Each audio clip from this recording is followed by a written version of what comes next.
Big boss के घर से अरफिन बाहर आ गए, लेकिन इतनी जल्दी आने की उम्मीद हमें नहीं थी। सच बता रहे हूँ। मुझे भी उम्मीद नहीं थी, मैं शॉक में हूँ बिकॉज सब लोग सोच रहे थे कि बग्गा जी निकलेंगे, वो जाना भी चाह रहे थे।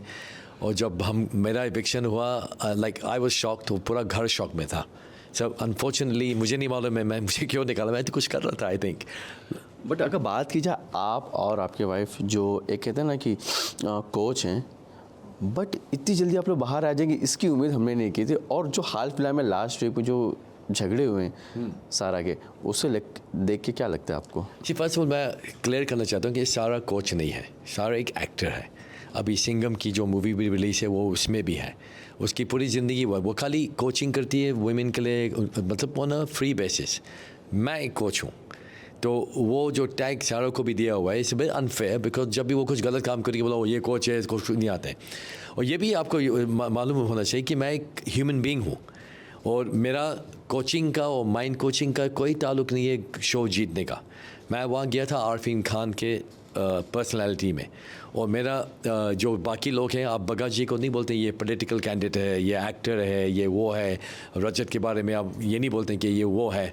तो मेरा माइंड, जो वर्ड माइंड कोच है, उसकी वजह से लोगों के बाद एक्सपेक्टेशन है कि मैं जाके लोगों को मैनिपुलेट करूँगा, ये करूँगा, लेकिन that wasn't the case. But Arfin, जब आप बिग बॉस के घर में गए थे, जो जैसे बिग बॉस के घर के अंदर गए, जो पहचान आपकी बताई गई थी माइंड कोच के बारे में, तो ये लगा कि हाँ बहुत अच्छे दिमाग पढ़ सकते हैं, या दिमाग जो कोचिंग लेवल बहुत अच्छी होगी।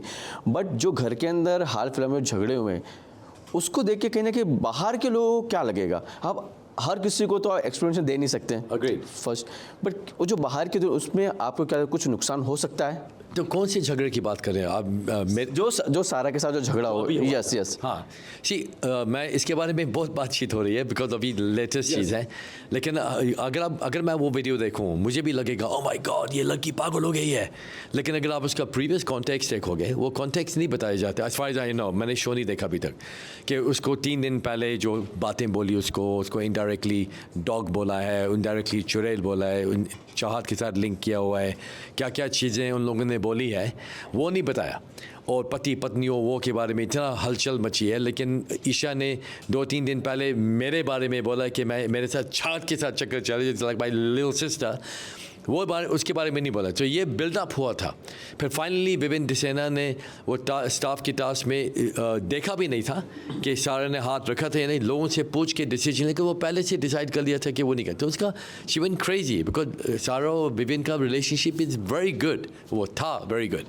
तो उसकी वजह से वो गुस्से में आ गई। सेकेंडली क्या हुआ, वो उन्होंने बोला कि सारा ने मारा, उसे नहीं मारा। कोई अभिलाष आ रहा था, उसने उसको पुश किया। लेडीज़ के नाखून लंबे होते हैं, लेकिन ज़बान अच्छी नहीं थी, गलत थी, आई एग्री। और उसको फिजिकली कुछ करना नहीं चाहिए। लेकिन फिर रजत ने भी किया, उसके बारे में कुछ नहीं। फर्स्ट वीक में अविनाश ने किया था, इतना अग्रेसिव उसने चुम की तरफ कोशिश की थी, वो भी मेरा डिस्प्यूट था। तो मैं क्या बोल रहा हूँ कि अगर आप एक वीडियो देखोगे और उसका प्रीवियस हिस्ट्री नहीं मालूम होगा, आपको भी लगेगा ख़राब है। I think language was bad, but I think जो उसका रिएक्शन है वो जस्टिफाइबल है। देखिए, लैंग्वेज बैड है, ठीक है, बट बिग बॉस का एक रूल है कि आप किसी को हाथापाई पे नहीं आ सकते।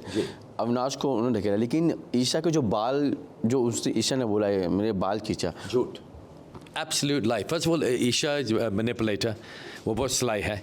आप वीडियो देखो, वो अविनाश आ रहा था, उसने उसको पुश किया, ईशा बीच में आई है। जैसे वो रजत के भी फाइट में वो गिर गई थी, आपने देखा होगा शायद, वहाँ भी वो बीच में आती। उसकी आदत है बीच में आने का। अगर कोई झगड़ रहे हैं तो बीच में नहीं आओ। So she came in the middle, वो हाथ गया हुआ, उसके बाल में लगा या नहीं लगा मैंने देखा नहीं अभी तक, लेकिन जब मैं वहाँ था, and I don't think it was physical attack नहीं था, फिजिकल डिफेंस था। बट कहीं ना कहीं रजत को आप लोग ज़्यादा फेवर कर रहे हैं।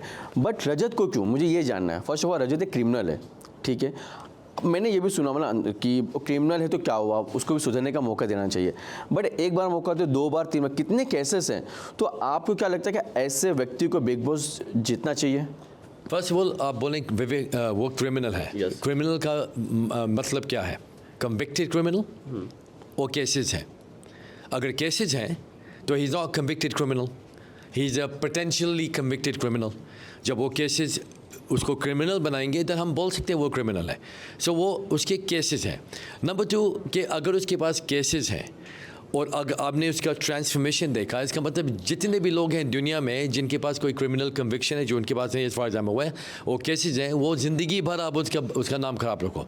शायद ये एक एग्जांपल हो सकता है एक आदमी का जिसके पास बैकग्राउंड शायद इतना अच्छा नहीं है और इस घर में आके वो ट्रांसफॉर्मेशन कर दे, कितने लोग उसके साथ इंस्पायर हो जाएंगे, स्पेशली द यंग पीपल को। यंग पीपल बहुत पसंद करते हैं उसको, ये मुझे पता चल गया। जो एक वन लाइनर मारते हैं रजत, वो specially, oh my God, brilliant. उसकी शेर शायरी आपने सुनी होगी। Yes yes. जीनियस माइंड है, मैं मजाक नहीं कर रहा हूँ। उसके पास एक फिनोमिनल ब्रेन है, खाली गुस्सा थोड़ा उसको, मैं उसको बार बार बोलता हूँ अपना हाथ को पीछे रखो, कंट्रोल है, लेकिन उसका ये इशू है। आई होप टू गॉड उसका हाथ मतलब पकड़ के रखे वो। चलिए, वो तो आप बाहर आ चुके हैं, लेकिन आपको क्या लगता है बिग बॉस का जो विनर की ट्रॉफी है, असल में हकदार कौन है? रजत दलाल, मेरी वाइफ ऑफ कोर्स अगर है वहाँ, वो तो मैं विवियन? नो विवियन ने अभी तक घर में क्या किया है? आप मुझे एक चीज़ बताइए, आपके व्यूअर्स के भी पूछ रहा हूँ। टेल मी वन थिंग जहाँ विवियन डिसेना ने एक्चुअली कुछ किया है। आपको क्या लगता है कि घर से बाहर किससे आ जाना चाहिए अब? बगा जी, बस वो निकलना चाहते हैं। अर्पिन जी, एक सवाल था कि जिस तरह से आपने रिक्ति जी को माइंड कोच किया है, वो जानना है बहुत, जो हमारे व्यूअर्स हैं उनको भी जानना रहेगा। प्लीज़ कुछ बता सके रिक्ति रोशन के बारे में, प्लीज़। जी, फर्स्ट ऑफ ऑल मैं उसके बारे में बात नहीं कर सकता हूँ because it is not the right thing for me to do. Hrithik मेरा एक बहुत अच्छा दोस्त है। ऋतिक ने फर्स्ट ऑफ ऑल मुझे मेरा वेट कम किया, मेरा 20 किलो कम किया, और मेरा उसके साथ बहुत अच्छा दोस्त है। खाली ये बताऊँगा कि ऋतिक के पास कोई प्रॉब्लम्स नहीं है। ऋतिक ऐसा इंसान है जो अपनी लाइफ में ज़बरदस्त और भी ज़बरदस्त बनना चाहता है। उसने एक मेरी बुक में लिखा था कि I want to be the greatest story ever told, मतलब कि मैं दुनिया की सबसे ज़बरदस्त कहानी बनना चाहता हूँ कि लोग जब वो चला जाएगा इस दुनिया से, लोग बोलेंगे ये आदमी ने क्या कमाल किया। तो उस बेसिस पे मेरा रिलेशनशिप। मैं क्या करता हूँ, मैं लोगों का माइंड ट्वीक करता हूँ, मैं लोगों का दिल एक्टिवेट करता हूँ, उसकी वजह से उनका परफॉर्मेंस अच्छा होता है।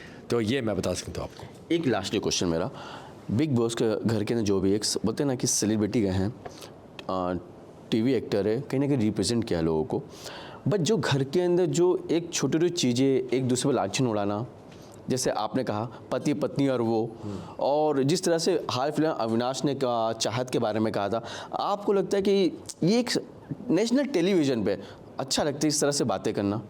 नहीं, I don't think it's good at all. लेकिन लोग, ये एक रियलिटी शो है, ये लोगों की लाइफ में भी यही चीज़ें होती है ना। कोई किसी के पीछे बात कर रहा है, घर के अंदर बाहर। सो आप खाली ये डिफरेंस है कि वहाँ इतने कैमराज हैं, इतने माइक्रोफोन्स है कि जब मैं बेड के अंदर मेरी वाइफ के साथ विस्पर भी कर रहा हूँ, वो भी पकड़ा जाता है। तो आई थिंक ये आपको रियलिटी दिखा रहा है कि ये होता है लाइफ में। तो अगर टीवी पे हो रहा है, लेट इट बी, ये रियलिटी है। लास्ट, आपको अगर एक मौका दिया जाए कहीं किसी के बारे में, किसी का माइंड कोच बनने के लिए, किसका माइंड कोच बनना चाहेंगे आप? विवियन डिसेना। अविनाश को तो माइंड कोच बनने की ज़रूरत है, वो तो माइंड है ही नहीं, तो क्या कोच करूँगा मैं। लेकिन विवियन डिसेना बहुत इंटेलिजेंट आदमी है। He is a very educated man, very knowledgeable man. लेकिन आई थिंक वो उस घर में विवियन डिसेना एक्टर बन के आया, नॉट विवियन डिसेना। अगर वो विवियन डिसेना बने, he will do brilliantly well. Thank you so much. Thank you so much.